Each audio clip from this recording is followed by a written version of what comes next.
The Galaxy S23 Ultra has been out for literally over a month, and I've been able to use it in multiple scenarios. Not only using it here in the US, I did a day vlog all the way to New York and back from LA. I also traveled to Malaga as well as MWC in Barcelona and used this internationally.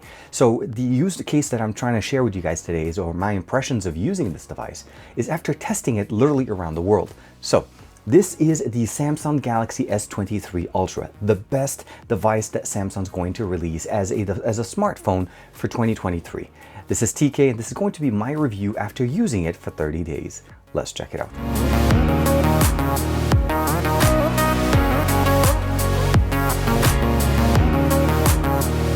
Like and subscribe, and make sure you hit that bell icon so that you're always notified to whenever we have new videos on the channel. So this is the S23 Ultra. This again is a green color. I do want to say thank you very much to Samsung for sending me this unit to be able to check it out and of course share my experience with you. The color itself is green. There are different colors available depending on the retailers that you're able to pick it up from, or even colors that are available specifically from Samsung.com. Now, as far as the experience, Now, when it comes down to unboxing, this is pretty straightforward. We've known this for a few years now. Samsung pretty much includes the device. There's some instruction manual information here, and of course, just the cable. They're no longer including the charger in the box, and this is pretty much no exception. The S23 Ultra, the S23, and the S23 Plus are all the exact same configuration. If I'm not mistaken, even the A series now no longer include the charger in the box. The unit that I have here is a 12 gigabytes, 512 gigs of internal storage. It does have basically the main camera, the 200 megapixel camera that is somewhat of the flagship feature that Samsung was trying to put out in here, and we're going to talk about using that camera and of course how does that been working out. We have the same two telephoto lenses that we've had before, an ultra wide sitting in there, a 5000 milliampere battery with wireless charging, and of course the support with 45 watt charging here on the bottom with the USB-C connector. So fast charging on the wireless, fast charging compared to other devices that we've seen from Samsung, as well as fast wired charging as well. But the camera stack overall, everything is pretty much straightforward. On the left side, clean slate, everything is pretty much there. On the right side, we have the volume rocker that's present right above the power button. And then of course, the fingerprint sensor is present directly into the display. So we just basically use it, and we'll get into the Geekbench score in a second. Otherwise, when you're looking at the top, we have one of the microphones for the camera that's present right there. It's basically one of the microphones, and of course the bottom fire speaker. And last but not least, the S Pen. What makes this into a Note or an S23, since both styles have been combined, is the S Pen, and this one is in here, and this is similar to what we saw last year with the S22 Ultra. At the end of this video, I'm going to actually try to give you guys a good combination or a good answer of is this device worth an upgrade from what we saw last year? And we're going to talk about that a little bit more. But otherwise, we're pretty much straightforward. 6.8-inch display on the front, QHD resolution, of course, with 120 frames per second refresh rate, shortcut for the camera, as well as the phone on the bottom, fingerprint sensor, absolutely fantastic. The one thing that you want to keep in mind is that the front-facing camera is basically been upgraded to a 12 megapixel bigger pixel camera than what we used to have with the 40 megapixel from last year. So although on numbers it sounds like it was a downgrade, it's definitely a performance improvement to what we have in here. Wi-Fi 6 compatibility, 5G connectivity in the US. This is an unlocked model, but I ran it on T-Mobile. And of course, it ran absolutely fantastic from a connectivity speed. It's designed to be working in our market. But we're also going to talk about using this internationally, and of course, eSIM support, which is definitely something that not every device has on the market. Now, the cameras on the back, as I mentioned, the main camera is going to be the 200 megapixel camera. That's going to be the wide camera, essentially the main sensor on the back. We have a 10 megapixel, it's going to be the periscope telephoto, another 10 megapixel one that gives us the secondary telephoto lens. A 12 megapixel that's going to be there for the ultra wide, and of course an LED flash, capabilities of shooting all the way up to 8K at 24 and 30 frames per second, 4K 60, and of course the ability of doing 1080p and 720p, similar things. On the front, we'll also still be able to do 4K 60 frames per second out of the 12 megapixel sensor on the front, which is definitely a very big feature that we don't see on the market as often.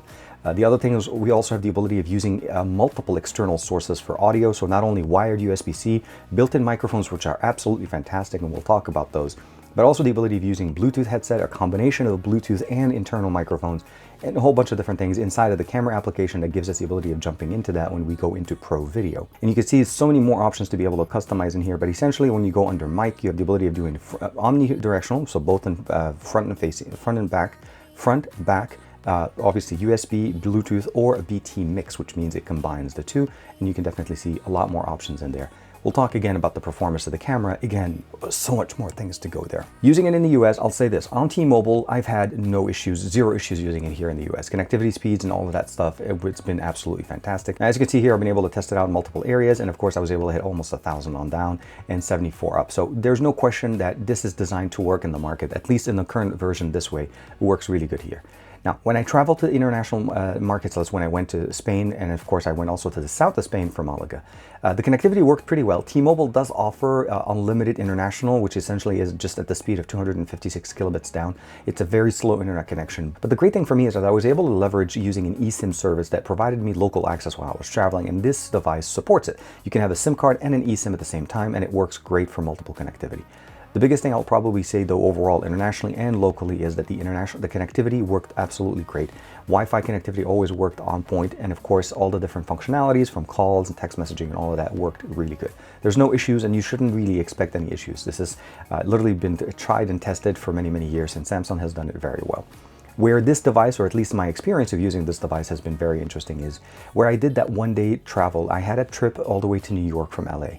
And I literally did, it's basically a 24-hour trip there. And the biggest thing that I probably will say is my experience of not being able to kill the battery on this device was the biggest surprise. It ran 24 hours straight with all the pictures and videos and everything that I took for that vlog. I was literally on the device all day long, traveling, connectivity. Now, obviously, there was some times while I was in a plane when I was traveling from one part of the country to the other where we didn't have mobile connectivity, but the device was on. I was playing games on it, watching content. There are a lot of things that were in there that gave us that experience. Some of the biggest things that you'll notice first and foremost is I'm not running the stock launcher. This is Nova Prime. You are able to use your own custom launcher if you'd like to, or you're able to use the stock Samsung launcher. Both are going to work great, and Samsung allows us to use gestures with the functionality in here if you have any apps open. So you can definitely see here all of the different things running. It works absolutely fantastic. The one thing I will say, though, one of the things I really enjoyed is the fact that Good Lock has been updated to work with the S23 Ultra. And of course, we have all the modules that we have in here, some new ones as well that were added: camera assistant, sound assistant, nice shot. Those are the ones I have installed. And one of the main benefit here is the ability of actually running something like this. This is actually basically a finger, like almost like a selection option, a mouse that allows me to actually reach to the top part of the screen, which is something that we typically cannot do. Or the ability of basically running something like this, which is like a little mini recents application, and I can close them, open them up, open it up at the bottom, a little mini menu. All of those are customized within one hand operation. Plus, under makeup here, there's Theme Park, fantastic, that helps us optimize and customize the experience on the S23 Ultra's S Pen. And one of the main benefits that I love about it is the ability of customizing my logo to be the pointer for it. You can also change the actual customization here for the pen option. The home up option also allows us to change the recent applications. You'll notice they don't look like standard Android. You can customize that even if you're using a third-party launcher. It's just that under home up at the bottom, we have the task changer function. It used to be its own. Now it's actually included. So a whole bunch of different slew of features here that allows us to customize our device, and all actually provided by Samsung. Good Lock is actually a Samsung application that you're able to download directly from the Galaxy store that's on your S23 Ultra.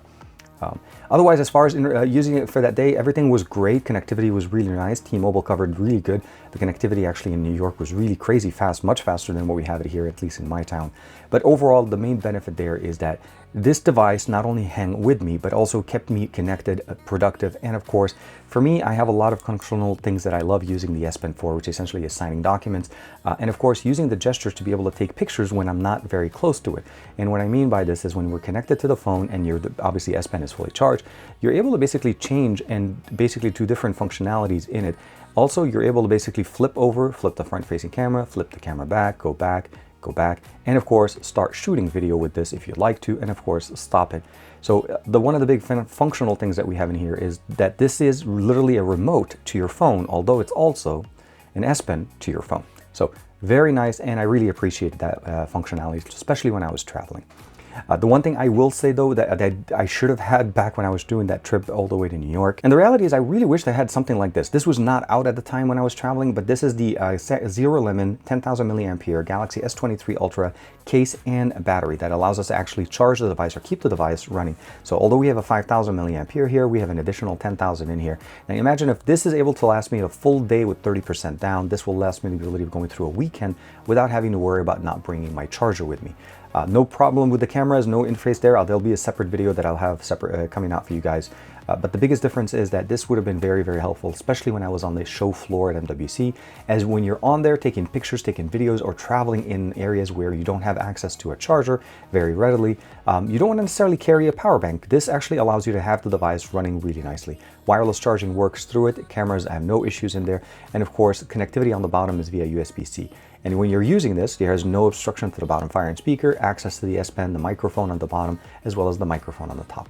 Really good case, and of course power bank. If you're looking for an extended battery life for your S23 Ultra, this is absolutely going to be fantastic. Now, I'm going to share a lot of pictures and a lot of content from this device as soon as we get into the second part of the video. But traveling to MWC and, of course, using it while I was traveling there, even going down to the south of Spain, everything was fantastic, as I mentioned to you guys, with the connectivity, as long as I was able to get into that eSIM service. The T-Mobile connectivity, if you're just using the free one, it's not an issue, it's pretty slow. But if you're trying to be in any way, shape, or form productive, posting content, posting pictures, or anything like that, you need to have some kind of an internet. And, of course, the device supports physical and eSIMs, and the eSIM definitely worked really good for me. I think that was the biggest feature for me. Capabilities as far as the actual device overall, it works great. In hotels, I was able to broadcast or connect my device directly into the display. I have a converter, an HDMI, USB-C to HDMI converter that I was able to connect, and I was able to definitely leverage the power of DeX. This actually does have DeX built in. This running obviously is One UI 5.1, some of the latest features there.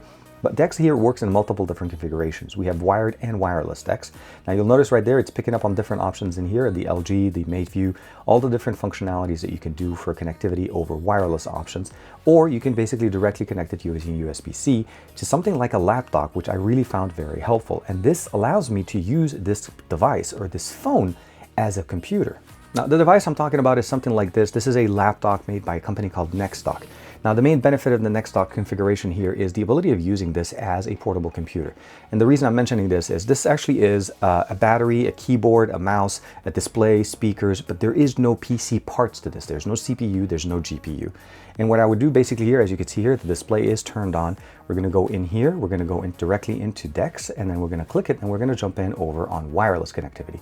You notice it recognized it right away. I've already had it paired, and you're connecting it directly with the nexdock, and that's going to give you the best experience. So you'll notice it's connected there, DeX goes away, and now we have DeX running wirelessly. There's no wire, directly from the S23 Ultra, and I can actually shut the phone screen off, and I'm actually able to use the device. And you can notice there the mouse is running. So something like this allows me to use all the apps that I have directly within the system. Let's go ahead and click that here. And you can see here I have access to all of the applications that are built into my Samsung device. And of course, I'm able to customize them, go in there, check the notification, the connectivity, the wireless. All of the main connectivity and processing power is done using the 5G radios, the SoC, the brand new Snapdragon 8 Gen 2 for Galaxy, a slightly overclocked version of the 8 Gen 2 that's available on the market. And all of this is powering this device. If I want to connect it wirelessly, I can actually now leverage two things into here that we don't have on the S23 Ultra. And that's the ability of using a micro SD card, as you can see in here, as well as a headphone jack to be able to listen to audio straight off of our device. So leveraging all the power of our processing power, all the RAM, all the speed, and everything that's on the device, the ability of adding an SD card functionality to it, as well as the ability of using a headphone jack to listen to music off of our S23 Ultra is done absolutely fantastic and very, very nice. One thing to mention though, if you're using this wirelessly, it does not use the SD card because that doesn't connect. But the wireless connectivity for audio, as well as the ability of connecting and using it as a full PC, works really, really good. At the end of the day, if you're using it directly wired, this also will charge your S23 Ultra so that at the end of the experience, you're not left with a drained device. Your battery from the laptop gets drained to charge it and used, and at the end of the day, you just charge the laptop, which has a much larger battery and can share a lot more power with your device. Watching content and listening to music on this device has been really, really good. And I think from the experience of traveling and listening to audio, using either the Samsung Buds or even using any other device, you're not going to be disappointed.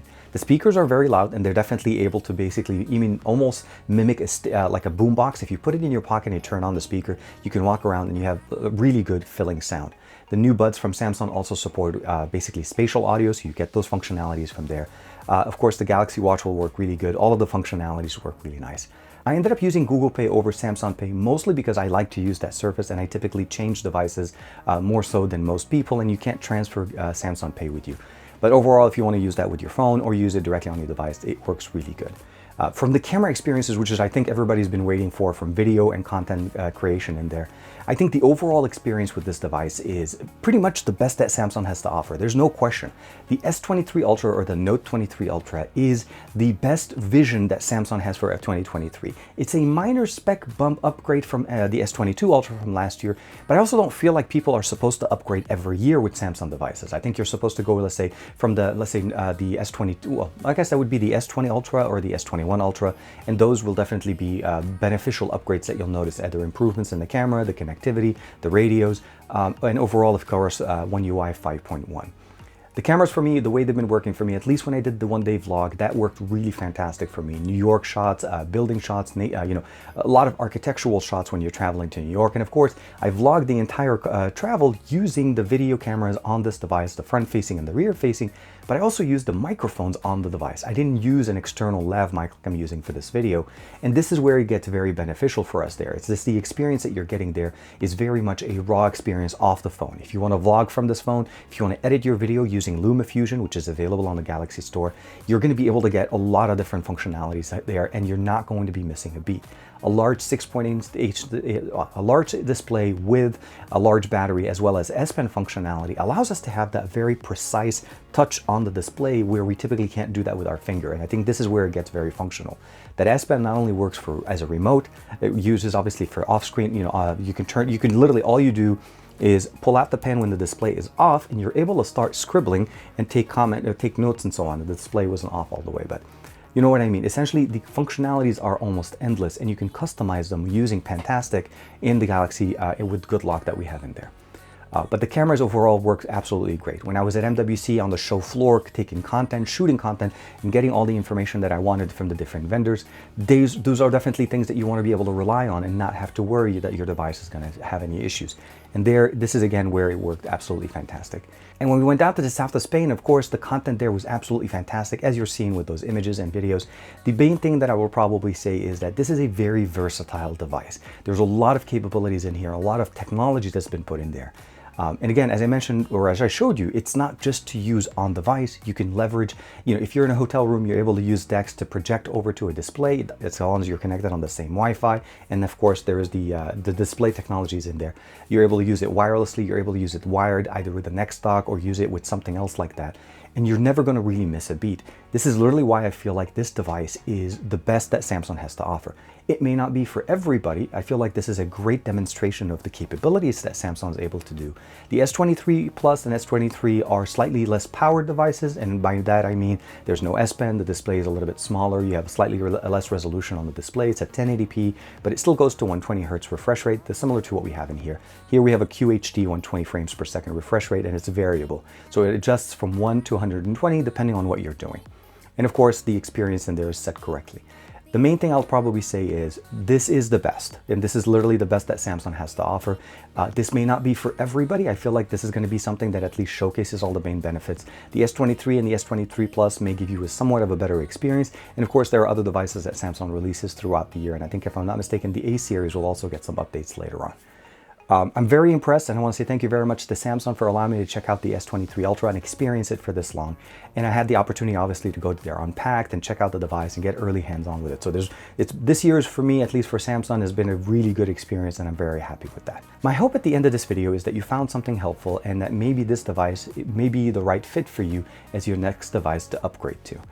Like and subscribe as usual. Thank you very much for the support. I'll see you in the next video.